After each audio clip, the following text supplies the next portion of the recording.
One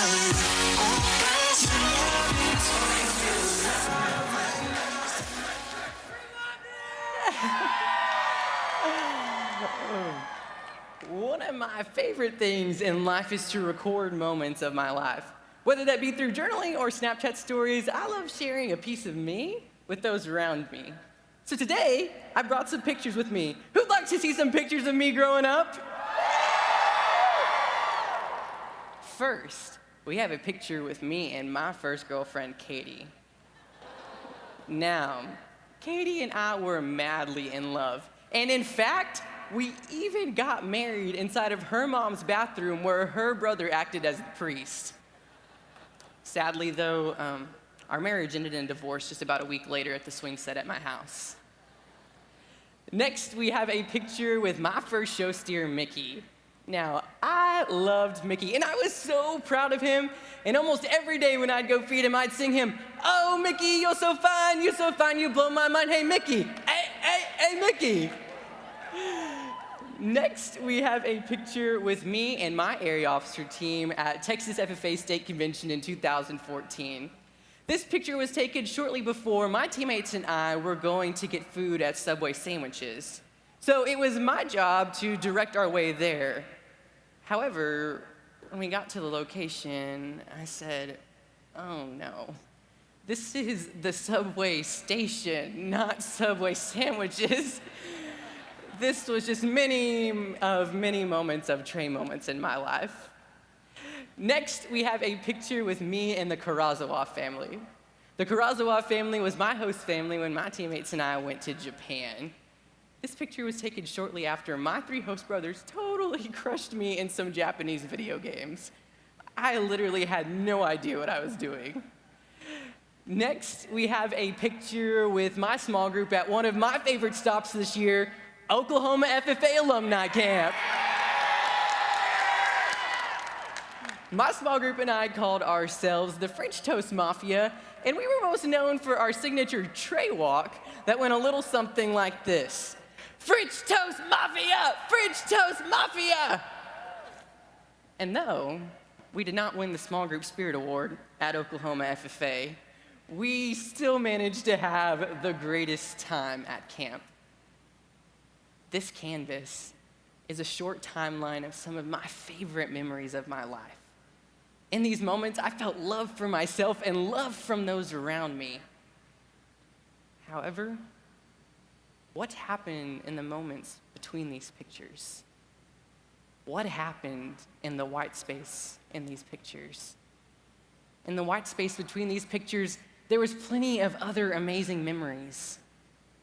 But there was also times I wasn't proud of who I was, and I neglected to love others the way they loved me. We lived the way they loved me. Some of us live in a world of more white space than others. Some of us have lived in a world of so much unconditional love, but some of us live in a world of so much white space. We feel as if we're not enough. We live in a broken world. We live in a world where we're so caught up in serving ourselves, we forget to serve those around us. We live in a world where it's not okay to be yourself because it doesn't fit the mold of society.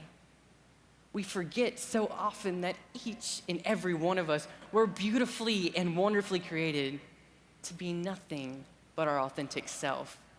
We forget so often that people are people too, with the same desire to be loved and valued. When did our world become so broken? However, amongst all the brokenness, there is one constant that never fails to bring hope and spread peace in this broken world of ours. And that constant is love. During my walk in this life and during my time wearing this jacket, there is two very important lessons I've learned about love. First, loving yourself for who you are creates true happiness. And second, love is created whenever we serve those around us. Now, we're gonna jump back in time to whenever I was in 6th grade. Now, whenever I was in 6th grade, I wouldn't necessarily say I was the smartest kid in the class, and if anybody played a sport with me on the road this year, you definitely know I'm not the most athletic. However, there was one thing that I excelled at more than any other kid in my class, and that was prose and poetry storytelling. Cool, I know. There was nothing I loved more than telling a story, becoming the character, and wowing the judges. My teachers and my principal saw this passion I had for storytelling, and they worked with me every day to ensure that I would make it to the state contest. We searched high and low until we found a story called Mrs. Stein that was about a mean substitute teacher that I'm actually going to recite a piece of for you today. The school bell rings. We go inside. Our teacher isn't there. Maybe she's sick, her pet cries out. Yeah, right, as if I'd care. I have a D in language arts. My grade in math's the same. And now my teacher might be sick? Could be I'm part to blame. She doesn't like me, that's a fact. I wouldn't tell a lie.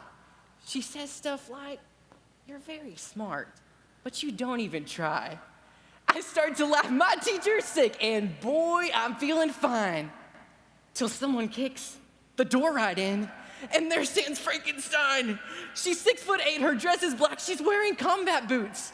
I start to grasp, she growls and says, I'll be your substitute. Now granted, whenever I was reading this story in 6th grade, I was experiencing a time of my life where my voice wasn't actually the deepest yet. So whenever I did my witch voice for Mrs. Stein, I went all out. My favorite part of doing the Mrs. Stein poem was when she would call out all the students in the class and go, now you, now you, now you. In this moment, when I was reading this story, I was proud of who I was. I didn't care about how much lunch recess I missed or how much other people thought it was weird that I worked on my story so much.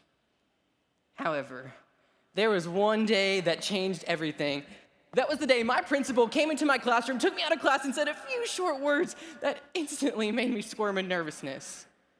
He said, okay, we're gonna work on your story today, but this time, we're gonna say it in front of the entire 8th grade class. Now given, there was only 12 kids in the small 8th grade class of my small private school, but still, this made me shake in my boots. As I walked into the 8th grade classroom, feeling them stare me down, I began to get nervous. I began to think, what if they think I'm weird? What if they make fun of my witch voice that I do for Mrs. Stein? Why do I even like doing this? Okay, so I began reading my story. Oh, okay, this is going so far, so good. Oh, hey, someone just laughed over there. That's a good sign, right? Oh, wait, here comes the first Mrs. Stein voice. Do I say it? Do I not? Do I use my normal voice? Do I use that voice? My name is Mrs. Stein, she said. In that moment, I decided not to do my Mrs. Stein voice in fear of what other people may think of me. In that moment, I felt instant disappointment because I let other people decide how I was going to live my life. However, it was because of that disappointment, that day I made a decision. I made a decision to no longer care what other people thought of me or my weird Mrs. Stein voice. And because of it, just a few months later, I was shaking in my boots once again at the state contest, telling 3 judges the story of Mrs. Stein. And just a few hours after that, I got to leave the state contest with my head high as I displayed my sixth place medal. It was in that moment right there, I was proud of who I was. Loving yourself for who you are creates true happiness. So often in life, we see things the world tells us are imperfections and forget those are the things that make us perfect. Each and every one of us were created to be perfectly imperfect and are perfect just the way we are. We see ourselves as dumb, stupid, awkward, or weird, or plain just not good enough. But we forget those titles that we put on ourselves do not have the power to define us. But what defines us is how we take those things the world tells us are not enough and choose to love them anyways. How much happiness are you living with? Odds are, it has to do with how much you love yourself. How much do you love yourself? When you look in the mirror, do you see someone who is not enough by the world's standards? Or do you see someone who is cherished, loved, and valued? Well, newsflash, people, we live in a broken world that is spreading everything except happiness. Stop looking for happiness in a world that will never be able to provide that for you, and look for the true source of happiness, which is love. Each of us have a heart aching and yearning to feel like it's loved. But we can't do that until we break the chains that encompass our hearts and make us so insecure and choose to love yourself anyways. Loving yourself for who you are creates true happiness. Now, just about a year ago, I was here at National Convention, and as I was running for national office and getting ready for one of my final interviews, I visited one of my favorite places to find peace here in Indy, and that is St. John's Catholic Church, which is located right across the street from the expo. As I was sitting in one of the very first pews of the church, I began to try journaling. In this moment, I was nervous and frustrated. I knew so badly I wanted to serve this organization, but so often, I felt like I wasn't good enough. As I began to try and journal, the only words I could get on my paper were, "Who am I?" The only words I could think of were, "Who am I?" Because I thought, who am I? Who makes me think that I am good enough to be called a leader? I have failed time and time again. Why do I think that I have the ability to serve those around me? As I was contemplating these thoughts, I heard yelling behind me. As I turned around, I saw a homeless man who was sleeping in the back pew being yelled at by someone for sleeping there. As I watched the incident unfold, I could tell the homeless man was very upset. I turned back around, looked forward, and I thought, what do I do? Do I go there and check on him, or should I just leave it the way it is? It was then I got up from my pew, walked over to the man, took a seat, looked at him and said, "Hi, I'm Trey." He turned back to me and said, "Hi, I'm Gordon." I then turned to Gordon and asked, "Are you okay?" He looked at me and said, "Yeah, he was fine. All that he needed was some money for a bus pass and food to get through the rest of the week." As I scrounged through my things to find some money, I realized this man needed something so much more than money could offer him. I then turned back to Gordon and asked again, "Are you sure you're okay?" It was then much more abruptly this time. He said, "No, I'm not okay. I'm homeless. I don't have a job. No one will hire a homeless man, and I just don't feel like I matter anymore." It was in that moment I was frozen. What could I possibly tell this man who was hurting so badly? It was then I said a prayer in my head that I may say the words that this man so desperately needed. I turned back to Gordon and said, "This money I'm giving you is temporary, but I believe there is someone out there, and I believe there is someone in this church who loves you more than you will ever know. I believe that sometimes life just stinks, But that doesn't mean that you don't matter and that you aren't cared for. And if you don't feel like anyone else cares about you, know that I do. It was then me and Gordon continued our conversation before I had to get up to go to my last interview for national office. And as I stood up, Gordon stopped me and said, "Thank you." He said, "Thank you for showing me that someone cares. I will never forget this moment." It was in this moment, as I left the church, I was overwhelmed with so many feelings, and I cried. I cried because Gordon had just taught me what the true meaning of service is. Service is not about doing the acts that other people see, like standing on this stage, but showing people that love they so desire. Love is created whenever we serve those around us. When I walked in that church, I thought, who am I to think that I am good enough to serve? But as I left that church, I thought, who am I not to serve those around me? We live in a world of millions and millions of aching hearts just waiting to be shown love. We so often see service as volunteering at the food pantry or giving to a cause that we like. But why do we not see service as filling other people's hearts with that love they so desperately desire? Anyone can volunteer at a soup kitchen and post about it on Instagram.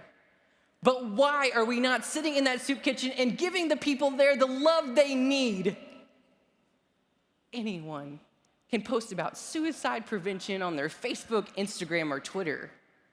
But why are we not sitting with the kid that sits alone at lunch or sticking up for the kid that is constantly bullied in class? Anyone can zip up a blue jacket and call themselves a leader. But a real leader sees the aching hearts around them and takes action. Every day, every single one of us walk halls filled with people just waiting to be shown that someone cares about them. Just one simple act of kindness can change a person's day, week, month, or maybe even year. Love is created whenever we serve those around us. Just a couple months ago, I was asked the question, what is the greatest thing you have learned during your time in FFA? The greatest thing this organization has ever taught me is what love is. Love is passionately pursuing what you love. Love is talking to the new kid at school. Love is looking in the mirror and liking what you see. Love is smiling at someone in the hallway. Love is believing that you are enough. Love is seeing people and telling them that they are also enough. Love is busting a dance move and not really caring what other people think. Love is sharing ice cream even when you don't want to. Love is realizing that each and every one of us were beautifully made. Love is embracing your awkward Snapchat faces. Love is reminding others just how beautiful they are. Love is whatever you make it.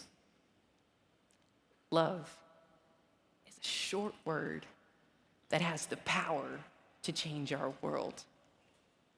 Maybe right now, you don't love yourself.